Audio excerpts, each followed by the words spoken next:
Hi guys, అందరూ ఎలా ఉన్నారు? ఇదైతే వ్యూ అనమాట. చాలా బాగుంది కదా. యాక్చువల్లీ మీరు మా బ్యాగ్స్ చూస్తుంటే ఎందుకు తెచ్చుకున్నాం అని అనుకుని ఉంటారు. ఎందుకు ఈ 2 బ్యాగ్స్ అని. మేము బట్టలు తెచ్చుకున్నాం అనమాట దాంట్లో. సో షిప్లో డ్రెస్ చేంజ్ చేసేసుకుని మంచి ఫోటోలు దిగుదాం అనుకున్నామా. 1.5 hour గ్యాప్లో మేము డ్రెస్ చేంజ్ చేసుకునే వరకు సగం టైం అయిపోయింది.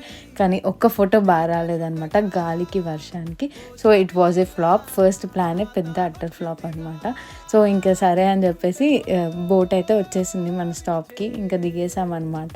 సో ఇక్కడంతా వెయిటింగ్ హాల్ ఏరియా ఉంది, చాలా పెద్దగా ఉంది. సో ఇంకా అక్కడ కూర్చొని మేము ప్యాక్ చేసుకున్న పులిహోర పొట్లాలు తింటున్నాము. ఫుల్ ఆకలి మీద ఉన్నామన్నమాట. మార్నింగ్ సరిగ్గా ఏం తినకుండా వచ్చాము. సో మనం అయితే ఫుల్గా తినేసి ఇంకా స్టార్ట్ అయ్యాము. బయటకు వచ్చి చూస్తే ఏముంది, మొత్తం వాన, ఒక్క బస్సు లేదు. 1/2 hour నడిచామన్నమాట. క్రిస్మస్ కదా, ఇంకా 1/2 hourకి ఒక బస్సు ఉందన్నమాట. ఇంకా వెయిట్ చేసి బస్ ఎక్కి వెళ్ళాము. నచ్చితే సబ్స్క్రైబ్.